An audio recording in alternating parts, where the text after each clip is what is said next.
Hi guys, welcome to Technical RPA. This video we are going to discuss about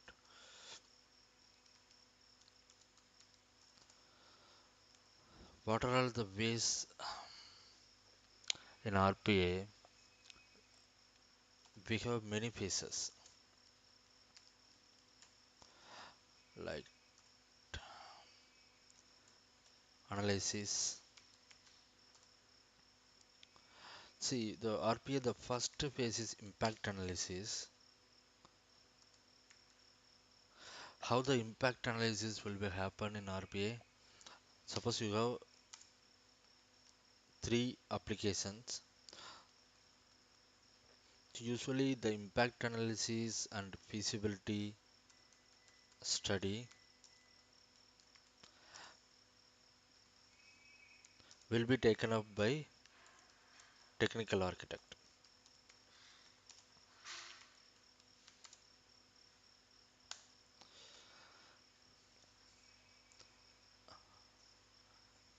So usually when we talk about impact analysis and feasibility study, so technical architect and process architect, the both are responsible for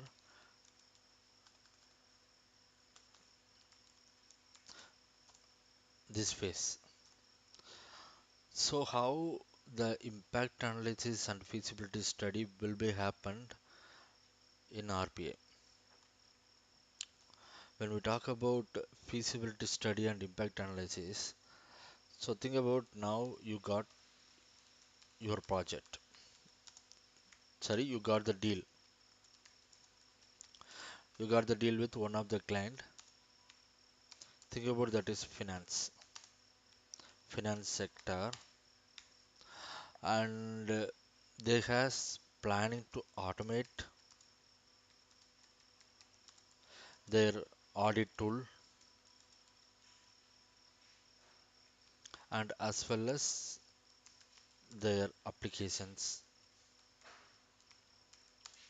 like billing applications. So in that case how the feasibility study will happen is the first of all macro will be part of this development and feasibility check.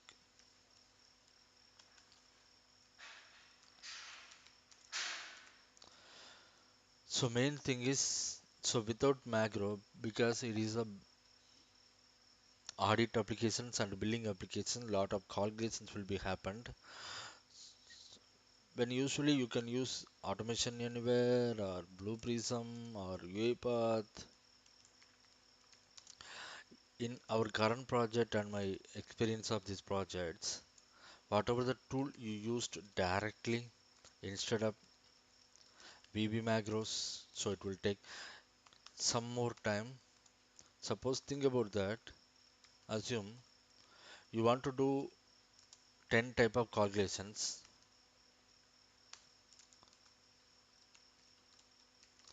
In this case, if you use AA tool, it will take 10 minutes. Assume 9 minutes, but macro will take 2 minutes max. So when we talk about feasibility and impact analysis, what are all the type of developers they need? So first thing is instead of AA, they have to select AA, RBP or UiPath. Which tool they have to select? The second thing is what type of developers they has to take up to complete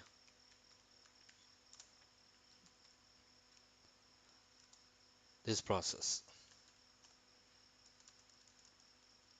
That is main important thing.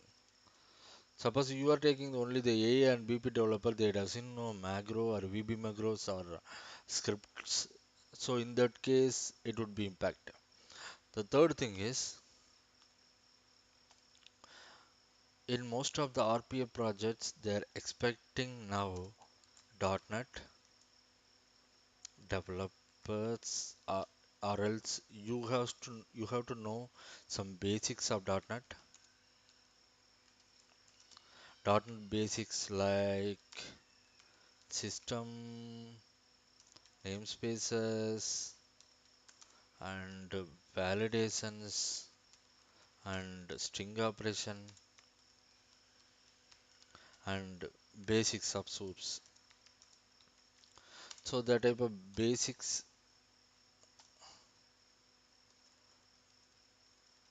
the expectation of RPA developer with .NET. So think about that, how these applications will involvement with .NET. So if you talk about BP, the code stage. If you talk about UiPath, the code stage. Sorry, the stage of code. And if you talk about AA, the metabot. In Automation Anywhere, we have metabot. So you can use .NET DLLs and offline screens to complete the development of whatever the expectation. Okay, let's again move to feasibility study and impact analysis. So in this case,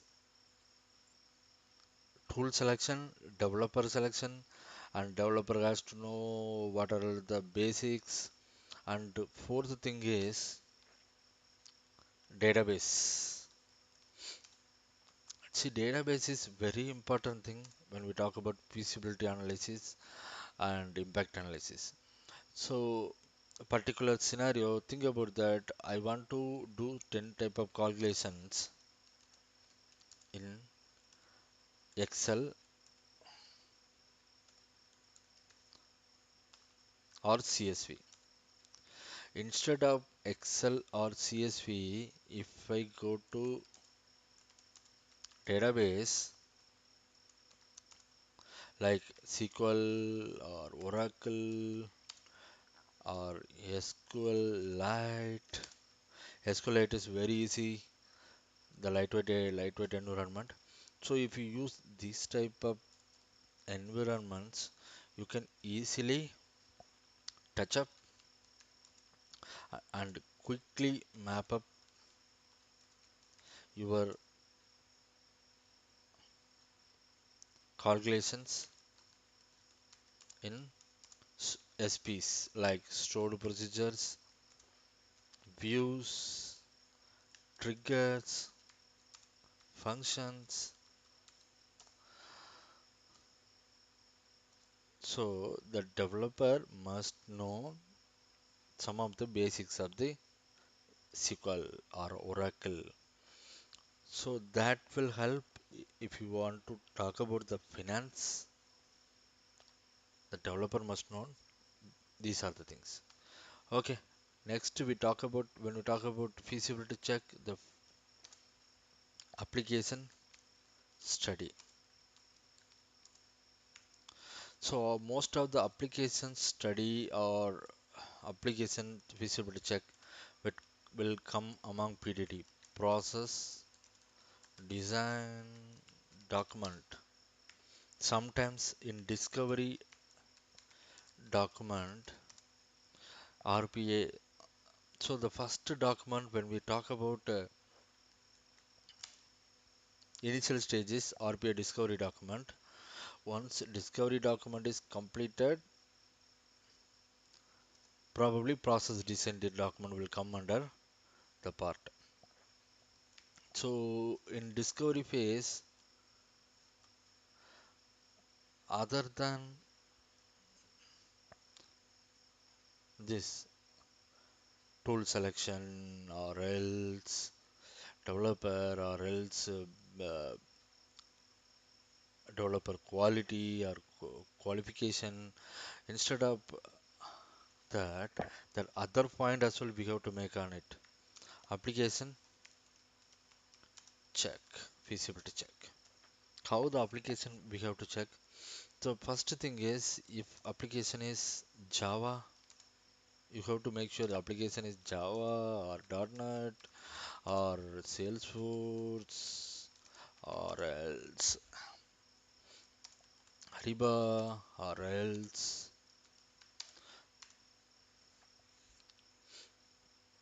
Audit Trail. So which type of application it contains? Suppose your application is contained with the Salesforce, that would be really good. You can easily make it. You can easily simplify. You can easily develop on it because no issues. In Salesforce, most of the uh, control IDs are we can easily scrap it. We can easily done on it. But if you talk about Ariba, Ariba is the application.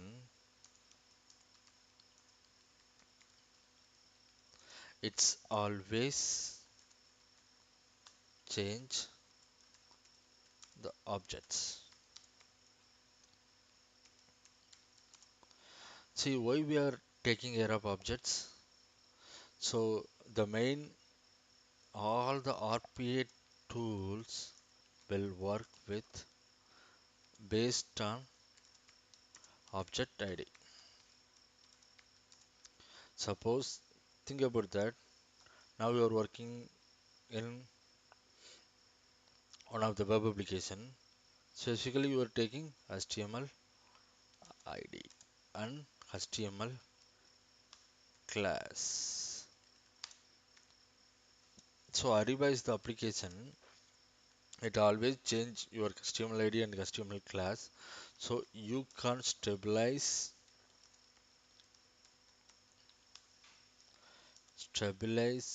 your development